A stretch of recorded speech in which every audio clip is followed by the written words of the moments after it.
Sehat kamu? Aneh-aneh ya. Polres Piring Sewu menggelar rekonstruksi kasus pembunuhan yang dipicu oleh kemarahan pelaku terhadap korban yang sering menggebir motor dengan knalpot brong.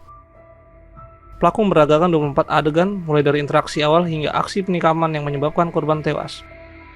Korban mengalami luka bacokan sebanyak 10 kali di sekujur tubuhnya yang dilakukan oleh pelaku yang merupakan tetangganya sendiri. Penyidik Satuan Reserse Kriminal Satreskrim Polres Piring Sewu menggelar rekonstruksi kasus pembunuhan yang terjadi di Dusun Saribumi, Kabupaten Piring Sewu, Lampung. Insiden tragis ini terjadi pada Jumat 27 Juli 2024 dan mengakibatkan Ferry Andika 34 tahun tewas akibat ditikam berkali-kali dengan menggunakan pisau oleh tetangganya Arfan Gunawan 27 tahun. Dalam rekonstruksi tersebut, pelaku memberagakan 24 adegan, mulai dari interaksi awal antara korban dan pelaku hingga aksi penikaman yang menyebabkan kematian Ferry Andika. Pelaku menghabisi nyawa korban dengan menusukkan pisau dapur sebanyak 10 kali di bagian dada, tangan, dan kaki. Kaur Binops Satreskrim Ibda Fahrizal menjelaskan bahwa rekonstruksi ini bertujuan untuk memberikan gambaran yang lebih rinci. Boleh sama terkait kegiatan hari ini, Pak? Ya, dapat disampaikan untuk rekonstruksi pada hari ini untuk melengkapi berkas perkara tindak pidana pembunuhan yang terjadi di desa di Pekon, Wates Selatan, Kecamatan Gading Rejo, Kabupaten Piring Sewu, Lampung. Hari ini kita melakukan reka adegan sebanyak 24 adegan dan menghadirkan 7 saksi.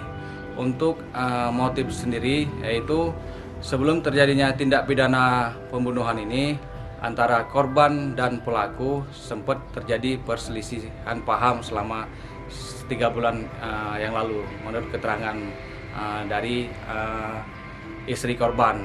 Dan untuk pasal yang disangkakan yaitu pasal 338 atau 351 ayat 3 dengan ancaman hukuman paling lama 15 tahun penjara. Dalam proses penyidikan, tersangka Arfan Gunawan dijerat dengan pasal berlapis, yaitu pasal 338 KUHP tentang pembunuhan dengan ancaman hukuman 15 tahun penjara, serta pasal 351 ayat 3 KUHP tentang penganiayaan yang mengakibatkan kematian dengan ancaman hukuman 7 tahun penjara. Bambang Kurniawan, keluarga korban pembunuhan, mengeluhkan pasal yang dikenakan pada pelaku yang menyebabkan kematian keponakannya. Terkait perdebatan dengan jaksa saat rekonstruksi berlangsung, Bambang mengungkapkan bahwa jaksa memberikan ruang kepada pelaku untuk diringankan hukumannya. Tadi ada perdebatan dengan jaksa sendiri, itu karena persoalan apa sih? Ya karena jaksa ini seolah-olah dia memberikan ruang untuk meringankan pelakunya. Ya, padahal jaksa ini adalah wakil kami sebagai penuntut hukum, penuntut umum ini. Lah kalau dia nggak mendengarkan kami gimana? Kami aja yang menuntut nggak didengarkan. Kenapa dia seperti ini? Seharusnya Jogja itu mendengar kami, korban. Nah ini yang saya inginkan. Kenapa jaksa seperti ini? Ya. Pasal sendiri, Pak. Pasalnya ini sangat rendah sekali. Karena apa? Karena dia sudah berniat. Saya tanya polisi nggak mau jawab. Dia berniat sebulan sebelumnya dia ngajak berantem. Si dia atau saya mau mati. Ini ada niat berarti.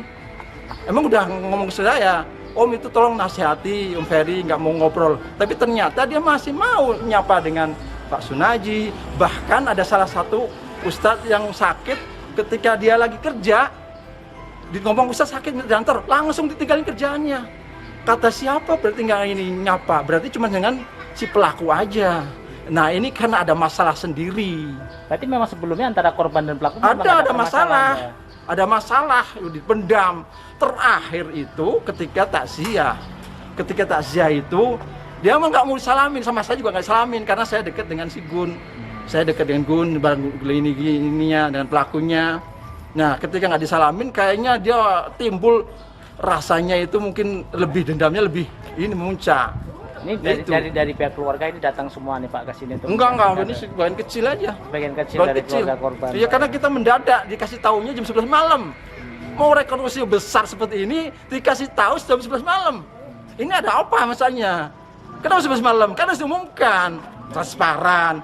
Dan jelas dari sana sendiri saksi saya nggak bisa nyangkal dari pertama dari ini dia nggak bisa nyangkal karena nggak dibolehkan lihat ini.